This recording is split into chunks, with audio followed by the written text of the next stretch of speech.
Stacy's Extraordinary Words, written by Stacey Abrams, illustrated by Kit Thomas. Stacy loved words. She loved to read and write and say them. She adored fun words, long words, unusual words, words with wonderful histories and weird combinations.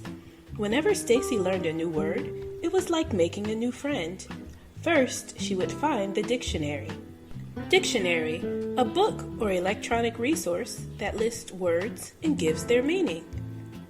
Then she would look up where the word had come from and learn its secrets. Did any of its letters hide and stay quiet? Like the P in ptarmigan, a bird that lives in cold northern regions. Or were they strong, like the I in bright? Next, she wrote the word in her special notebook of extraordinary words. She practiced how to arrange the letters just right, how to sound them out. That's because she loved spelling interesting words most of all. With her favorite words, she would try to remember their quirks, what makes them special. When she saw a super long word like onomatopoeia, a fun word to describe sounds of other words, she had to jump and sway. Words like duckling made her grin. Persnickety tickled her tongue. Persnickety, fussy or demanding. Sometimes Stacy thought that words understood her better than people did. When she sat by herself during recess, they never teased her about being quiet, or being clumsy when she fell, or awkward when the joke in her head came out wrong. When she read books under the covers, words never told her to go to sleep.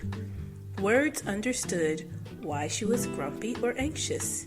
In fact, words helped her explain what she was feeling, if only to herself. Anxious, feeling worried or afraid about something uncertain. One day, Stacy's teacher, Mrs. Blakesley, asked her to wait after class. She squirmed in her seat because she was afraid. Petrified, another way to say really, really afraid. Usually, the teacher only kept a student after class because of a blunder, a mistake. Mrs. Blakesley called Stacy to her desk, and she returned the spelling test. A big red 100 sat at the top of the page. The teacher asked her, "Do you know what a spelling bee is?" "A really smart insect?" Stacy joked. The teacher smiled. A spelling bee is a contest where students compete to spell as many words correctly as they can. I would like for you to participate. Stacy couldn't believe it. Who else will be there? I am nominating you and Jake. The spelling bee is next week. Stacy's excitement suddenly evaporated. Disappeared. Jake was not her friend. He was a bully who knew words too. Just yesterday, he had used a complicated word that made Suki cry. Last week, she heard him say something cruel to Zivko about his accent. Stacy thought it was stupendous that Zivko knew words in 2 different languages. Stacy knew as many words as Jake did. She wanted to say something when he said mean things to her friends, but she was intimidated, scared, because sometimes he said hurtful things to her too. She wished she had used her clever words to help Suki or Zivko or herself by speaking up. Perhaps at this spelling bee, she would be braver. At the spelling bee, she would not be silent. All week long, Stacy studied her spelling words from school and the ones she kept in her notebook. Still, the spelling bee felt as far away as the longest word she had ever seen. Sesquipedalian, a fancy way to describe words with a lot of syllables. The days of the week were monotonous, torturous, and sluggish. Every hour felt longer and longer. Monotonous, boring. Stacy wished for the week to whisk its days away. Finally, the morning of the spelling bee arrived. Stacy walked into the county library with her mother holding her hand tight. Mama gave her a big hug and whispered into her ear, "Just do your best. Your dad and I are very proud of you." Stacy followed her teacher to the room where the other students waited until it was time to go. Then they went onto a stage. The announcer explained the rules. Kids stepped up to the microphone one by one to get their word. If they spelled it right, the announcer told them so. But if they made a mistake, a bell would ring. The students would have to leave the stage. No do-overs.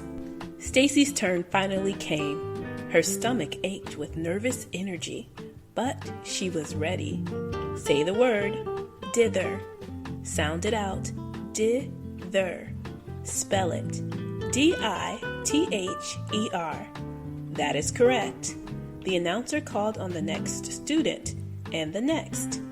Promptly, enormous, shudder, transportation, craggy, reception, village. Finally, only 3 contestants remained, Stacy and Jake and a girl from the other school. The girl went up to spell her word. Ding! She had spelled chocolate without the second O. Contestants, people participating in a competition. We are down to our final 2 contestants, the announcer told the audience. Jake took a long time to spell accept. Stacy got squeezed, but she remembered the lost letters she adored, like the Q and Z. Jake tackled clambering. Stacy conquered disengage. Then Jake defeated geometry. Stacy returned to the podium, ready to do battle with her next word. She repeated it. She pronounced it. She spelled it. INSTANTANIOUS. Instantaneous. As she waited for the announcer, the bell dinged. I'm sorry, that is incorrect. The proper spelling is... Stacy couldn't hear the rest of what he said. Tears filled her eyes, but she stayed on stage like a good sport as Jake got his trophy and she received her second place ribbon. Everyone congratulated Jake, and so did she. Good job! Jake laughed and rolled his eyes. Ha! At least I know the difference between I and E. Stacy felt embarrassed, but she refused to let Jake make her cry. Well, I misspelled my word, but I do know how to be courteous. You should try it. Courteous means polite. She turned away and went to find her mom. If today were like one of the stories Stacy loved most, she would have won. And Jake would have learned that words are a gift that shouldn't be used to hurt people. But things don't always happen that way in real life. Sometimes change was harder, and it didn't happen right away. Stacy felt a hand brush at her cheek. It opened her fist and smoothed out the ribbon. Mama? She put a butterscotch candy on top. Stacy's favorite kind. You okay? I lost. But you came so far, nearly to the very end. Not far enough. I got the letter wrong, and I didn't win.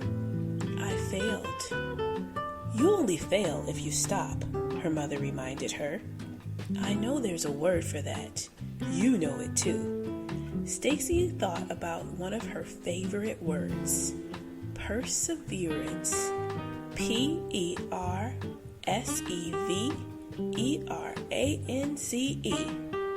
Exactly. So let's go home and learn more words. There's always next year. Perseverance. Always willing to try again and never give up. Stacy imagined all the words she had yet to meet. New words and new ways to speak up and help others. She'd find them all. No, Mama, there's always tomorrow.